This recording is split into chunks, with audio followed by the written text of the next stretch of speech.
Les policiers sont en colère et en grève. Également, Paris est en grève. Une délégation sera reçue par la garde des Sceaux, Christine Taubira. Sur Bordeaux, les policiers se sont réunis devant le tribunal de grande instance de Bordeaux. Nous rencontrons M. Garcia de l'UNSA Police Bordeaux. Il nous explique le malaise.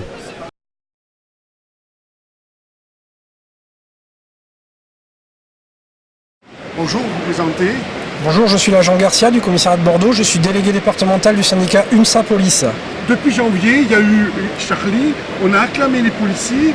Que s'est-il passé depuis janvier pour que vous soyez aujourd'hui dans la rue, pour expliquer à nos internautes quel est le malaise qui se passe dans la police, pour que vous soyez là aujourd'hui? Oui, c'est très simple. C'est très simple. L'immense majorité de mes collègues ont fait ce métier par conviction. Ils ont fait ce métier pour rendre service à la population. Donc, les événements de début d'année ont montré combien mes policiers ont pu être efficaces et donner de leur personne pour sauver nos concitoyens. Donc c'est ce qu'on attend de tous les policiers.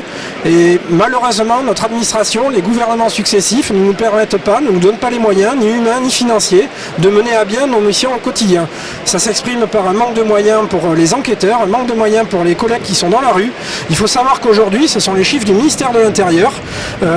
Vous avez 70% des policiers qui se disent fatigués, 60% des policiers qui disent qu'ils travaillent dans des conditions de travail qui les rendent nerveux, et seulement 3 policiers sur 10 qui sont satisfaits de leurs conditions de travail.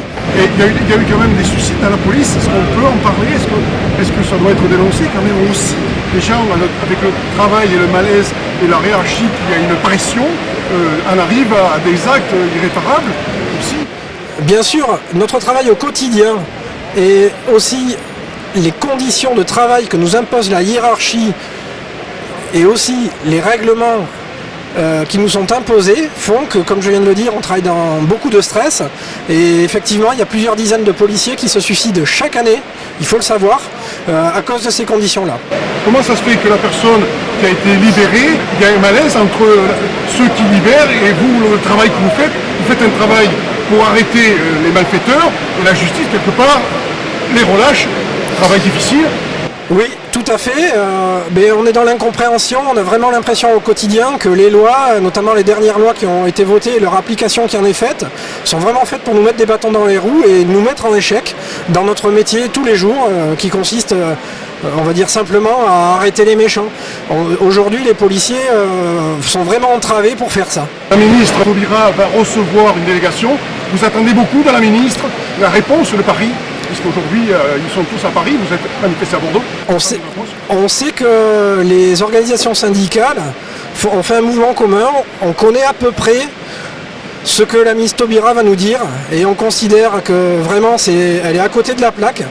Et que les mesures qui vont nous être annoncées ne vont pas du tout, mais alors vraiment pas du tout, répondre à nos attentes. Il faut savoir que le mouvement d'aujourd'hui fait suite à d'autres mouvements plus récents. L'an dernier, il y a eu des mouvements spontanés en dehors de toute organisation syndicale et la mobilisation était, comme aujourd'hui, on va dire quasi générale.